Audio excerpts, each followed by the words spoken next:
చేసుకున్నాం. మళ్ళీ ఇవన్నీ కూడా ప్రశ్నార్థకం కావా భవిష్యత్తులో మీరు తీసుకునేటువంటి నిర్ణయాల మూలంగా?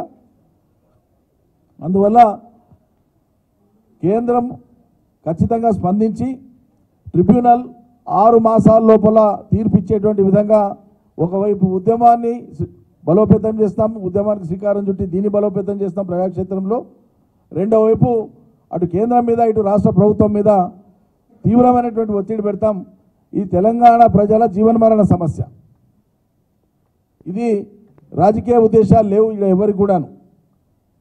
నీళ్లు తప్ప, నీళ్లు లేకపోతే ఇంకా తెలంగాణ ఎందుకండి? తెచ్చిందే తెలంగాణ నీళ్ళ కోసం. ఆ నీళ్ళనే మీరు గంగార్పణం చేసేస్తే, కృష్ణార్పణం చేసేస్తే పాలనేందుకు ఇంకా? కాబట్టి కేంద్ర ప్రభుత్వం తన ట్రిబ్యునల్ ద్వారా జరిగేటువంటి ఆ పరిష్కారం 6 మాసాల్లో తప్పకుండా చేయాలని చెప్పి డిమాండ్ చేస్తూ ఈ రాష్ట్ర ప్రభుత్వం క్షమాపణ చెప్పాలి.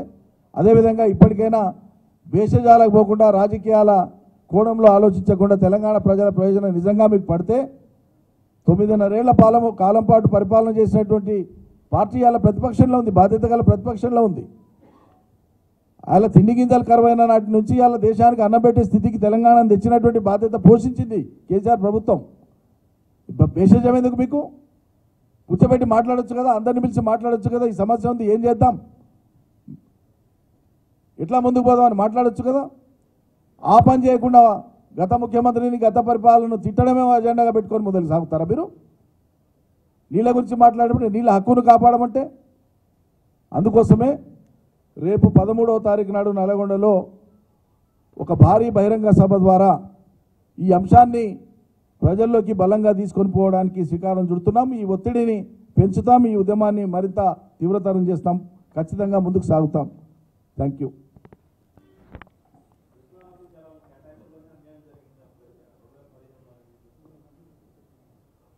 అది కేటాయింపు కాదండి, that was a temporary arrangement.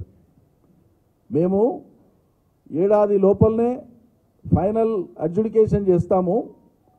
మొత్తం 2 రాష్ట్రాల మధ్య ఏడాది లోపల కంప్లీట్గా మీకు ప్రక్రియ కంప్లీట్ అయిపోతుంది. అప్పటిదాకా టెంపరీగా మాత్రమే వాడుకోండి అనేటువంటిది ఆనాటి అంగీకారం. దానికి మేము కట్టుబడి అదే శాశ్వతం అంటే మరి అలా కృష్ణానదిలో 50% ఎందుకు కోరుతాం? ట్రిబ్యునల్ యొక్క ఆవశ్యకత ఎందుకు ఉంది? సుప్రీంకోర్టులో ఎందుకు కేసు వేసినాం మేము? కేంద్రం మళ్ళీ మమ్మల్ని కోర్టులో ఉన్న పిటిషన్ విత్డ్రా చేసుకోండి, మీరు ట్రిబ్యునల్కు మేము రెఫర్ చేస్తామని చెప్పి కేంద్రం ఎందుకు చెప్పింది? ఇప్పుడు మళ్ళీ ట్రిబ్యునల్కి ఎందుకు రెఫర్ చేసింది కేంద్రం? ఎందుకు రెఫర్ చేసింది ట్రిబ్యునల్కు? ఆ నీళ్ళే ప్రామాణికమైతే, ఆ కేటాయింపే ప్రామాణికమైతే మరి పంచాయతీ ఎందుకు ఉంది? అలా final adjudication of matter is still pending. అది జరగడం కోసమే ట్రిబ్యునల్. గతంలో నిర్దిష్ట కాల వ్యవధి పెట్టలే, కాలయాపన చేసిండ్రు. అందుకే ఇవాళ మేము డిమాండ్ చేస్తున్నాం, ట్రిబ్యునల్కు రెఫర్ చేసింది ప్రభుత్వం ఇటీవల కానీ ఎన్నికల ముందు. నిర్దిష్ట కాల పరిమితి 6 మాసాలు పెట్టమని మేము డిమాండ్ అందుకే చేస్తున్నాం.